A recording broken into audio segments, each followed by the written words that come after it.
It's always a privilege to speak in an environment like this. For those that were here last year, I said something as a part of my Bible that you may not have, which says, "Blessed art thou amongst the women."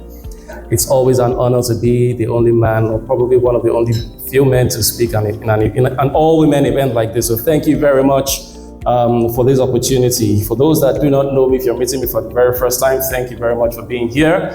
My name is Sheyi Agbede. I am a leadership growth enabler and a learning and development specialist. I help individuals and organizations to discover clarity and become the very best versions of themselves through coaching and training interventions. I have been tasked this afternoon to speak to you about leadership and learning. So I have the privilege of tormenting you with my face for the next 19 minutes thereabout. And like the topic says, leadership and learning, there's a quote that comes to mind by Alvin Toffler. You probably have heard the quote before. And it says that the illiterate of the 21st century are not those who cannot read or write. They are those who refuse to learn, unlearn, and relearn. So, seated right there, ask yourself, are you an illiterate? I'm not asking you if you can read or write, no. But are you willing to learn, unlearn, and relearn? So we're going to be talking about a few things today, about leadership, right? For those that know, I'm passionate about leadership, especially leadership of minoritized communities. If you look across the leadership cadre in any sector you go into in the world, you would realize that it is predominantly men-dominated, it is predominantly white-dominated. Not because the other people don't have the capacity to occupy those positions, but there are certain limitations, certain barriers that are there. And that's why I started my journey on how do I ensure that we get people, up that ladder. And I do that, I sum all of that up in 4 questions that I ask. The first is, who is at the table? Now, who is not at the table? Now, why are these people not at the table? Now, the table I'm talking about is not this table that you have here, right? I'm talking of the metaphorical table of opportunities, table of leadership. So who is at the table? Who is not at the table? Why are they not at the table? But the most important question that I ask is, what can we do to get them to the table? Which is what this is that drives everything that I do. So I'm hoping that at the end of our conversation today, you will be a step closer to securing your seats at the table. So speaking about leadership, I'll start with what leadership is not. Now, leadership is not a title. Leadership is not a title. One of my own personal mentors when it comes to leadership is John Maxwell. He's one of the forefathers of leadership, right? And John Maxwell defines leadership very simply. It says leadership is influence. Nothing more, nothing less. As a matter of fact, he proposes 5 levels of leadership, and I'll run you through the 5 levels very quickly. So the first level, what he talked about, is what is called the positional leadership. So at that level, the only reason why you are called a leader is because you have been given a position, you have been given a title, you are now the head of the department. That is all. So at that level, all you have is authority, not influence. You don't have influence. Now, influence is, Bold Woman has invited everybody here today. She has led us, whether you know it or not, because she has influenced you. You got up this morning, you got into your car, whatever it is, and you drove here, you came here today. That is influence, right? Now, when you have a positional leadership, you don't have influence, you have authority. Okay? Now, the problem is many people stop there thinking they have achieved. I'm now the leader, in quotes. But the truth is, like I said, that is the lowest form of leadership, as a matter of fact. That is the lowest form of leadership. Now, the second level, because of our time, I'm going to run quickly. The second level of leadership is now the permissive leadership. So at this level, people have permitted you to lead them. So you have been appointed the head of the department. That's the first thing. But now people are now willing to work with you, maybe because of the way you speak to them, maybe the way you talk to them. They just like your personality. Now they have permitted you, like we have all permitted Mrs. Adeshamawa to lead us here, right? So that's the next level of leadership. So that level is built on trust and relationship.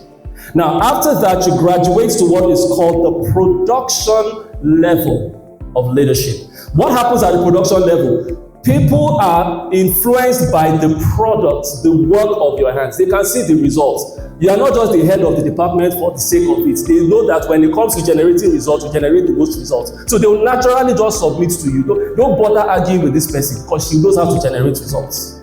So ask yourself in the position that you are. Now remember, like we said, leadership is not a title. So I'm not asking you if you have a title around your name right now, but think about the level of influence that you have. Are you in a position of productivity where people are beginning to solve it? When there's a problem at work, do they run to you because they know you have the solution? That is leadership, whether you have the title or not. Then from there, you go to the next level, which is people development. So at that level, you are no longer concerned about yourself alone. You are now thinking, how can I develop other people? Like what Bold Woman is doing here today. How can I ensure that I develop other women to take their place in leadership as well? That's the people development level. And then the last level is the pinnacle. Now, at that time, people respect you for what you are and for who you are. So ask yourself right now, what level are you on that ladder? We have the first level: position, permission, production, people development, and pinnacle. Ask yourself, what level are you right now? And if you've been able to identify where you are on that ladder, what level would you aspire to get to? Now, I'm also going to talk to you about the ladder of growth in terms of leadership. Right? Because there are stages to this thing. You can't just, no leader drops from heaven, right? You are grown into that. There's always a conversation about are leaders born or are leaders made. We don't have time to debate that right now. There's always that conversation.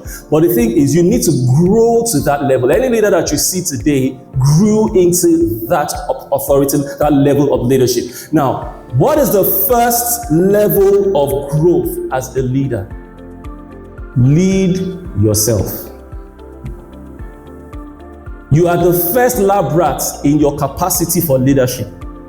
If you cannot lead yourself positively, you have no business thinking of leading other people. So all those great ideas that you have, all those fantastic things that you want, practice it on yourself. Lead yourself.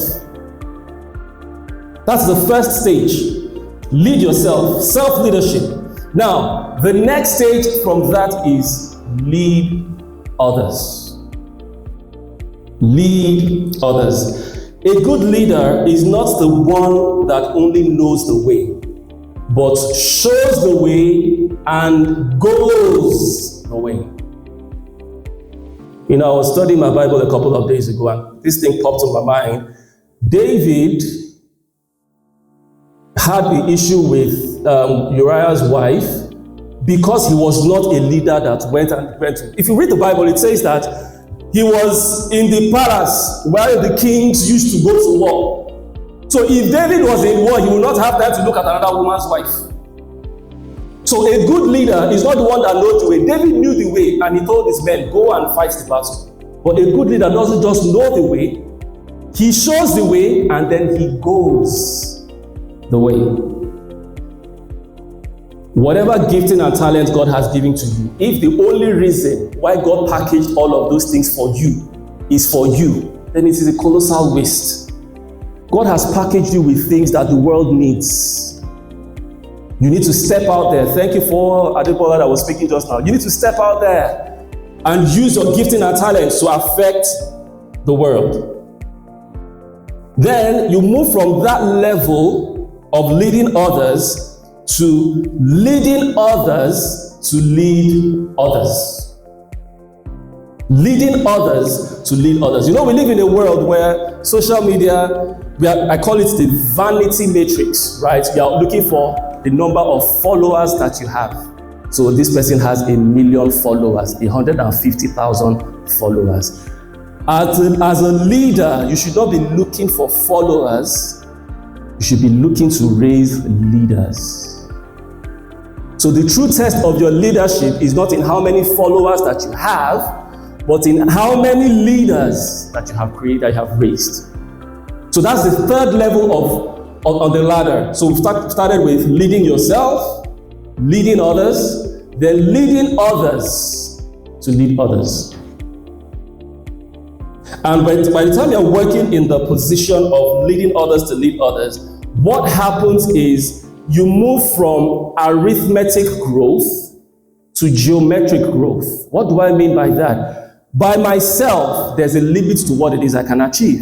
Mrs. Adesha by herself, there's a limit to what she can achieve. But by the time she raises other leaders, what that means is her capacity has expanded. So take, for example, she can decide, let's assume she has, leaders, maybe I'm prophesying to you, ma'am. Maybe you have leaders all over the world that you can say, you know what, we are holding this Bold Leaders Conference in 5 different locations all around the world at the same time. She can do that if she has the capacity. So now she should be thinking of, I don't want to raise followers, but she's thinking of how do I raise leaders that can continue this. Now that's the last level of leadership, is where you're now thinking about generational leadership. Because a generation lasts about 20 years. If whatever it is that you're working on right now, Adebola was talking to us about your grandchildren, what they'll be thinking about you. By that time, if whatever it is that you're passionate about now, that you're doing right now, ends with your generation, then you have failed. So you should be thinking about, how do I get to pass this to the next generation? So that's where you start thinking about generational leadership. Now, I will just end with this, because I know the theme of this conference is on limitless, right? And I've decided for those that know me, I love to work with frameworks a lot. So I've decided to give you a framework that you can work with using the word unlimited. So, unlimitless rather. So the first is the you. You understand your why. A lot of people talk about the what to do. They talk about the how to do it. But the most important question is, why are you even doing it in the first place? Why? Because chances are that the going will get tough. When the going gets tough, the what may not pull you through. The how may not even pull you through. The only thing that will pull you through is your why. Why?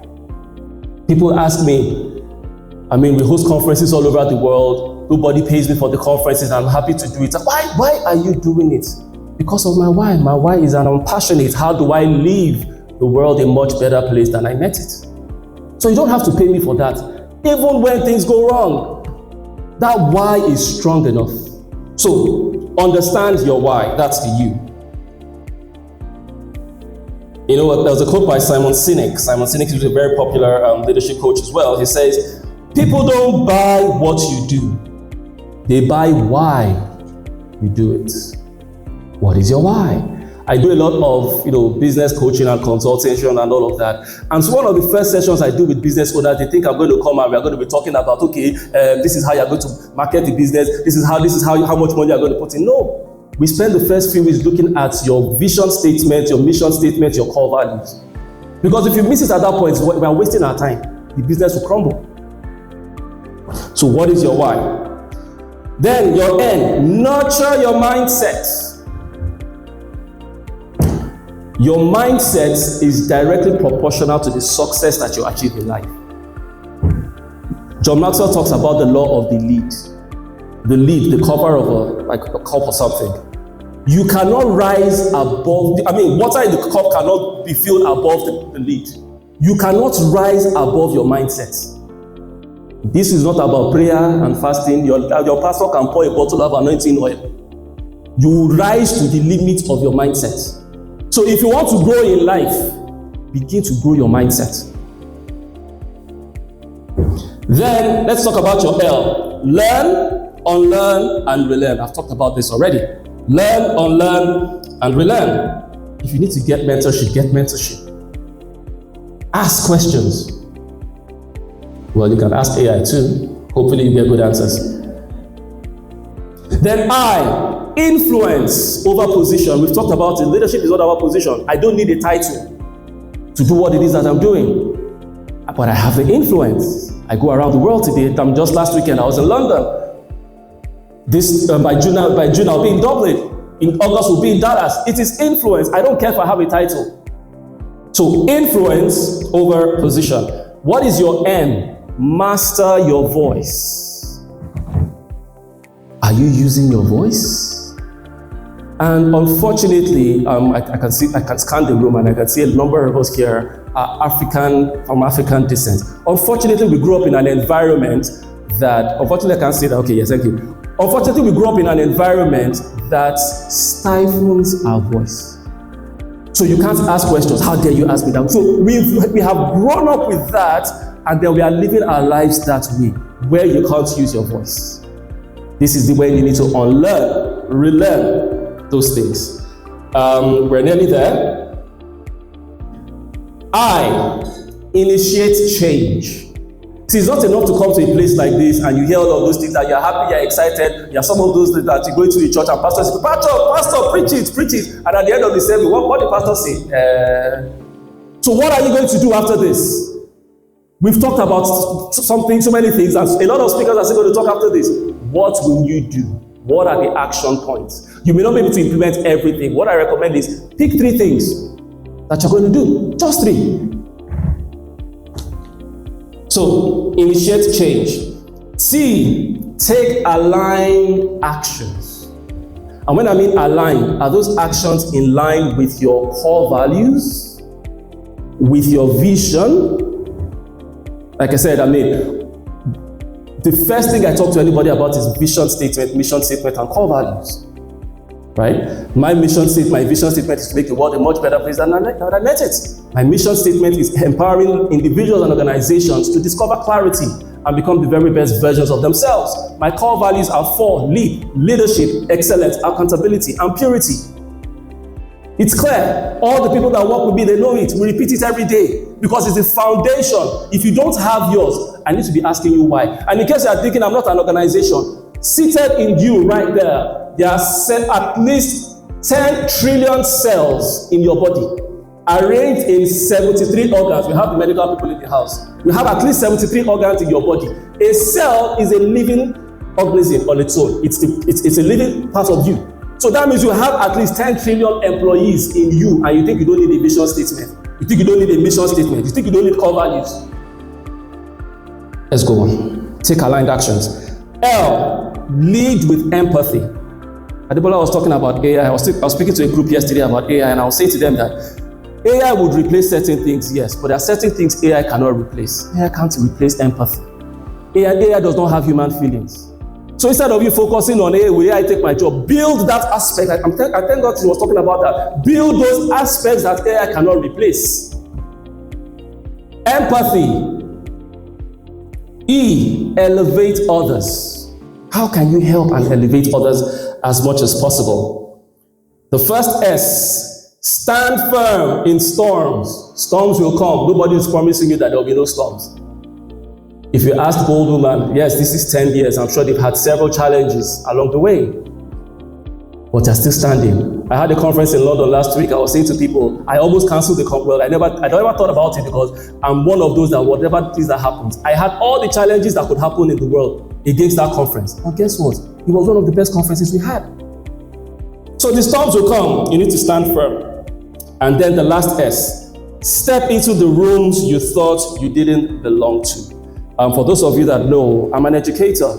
And one thing I started doing about 3 years ago was stepping into rooms. There's an annual congress that holds every year. And when I went for the congress the first time 3 years ago, one of the RTA reporters was asking me, what are you doing here? Why she was asking me is because there are at least 1,300 people in that room. I have been the only black person in that room consistently for 3 years.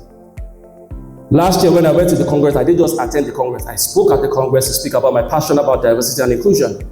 A few weeks ago, about last week, I was at the Congress again. I had the opportunity to speak with the current Minister of Education. I had an interview with RTE that was published. I just started receiving calls, you're on the news, you're on the network news and all of that. Why? Because I'm not afraid to step into rooms. You know what it feels like to be in a room of 1,300 people and know you're the only black person?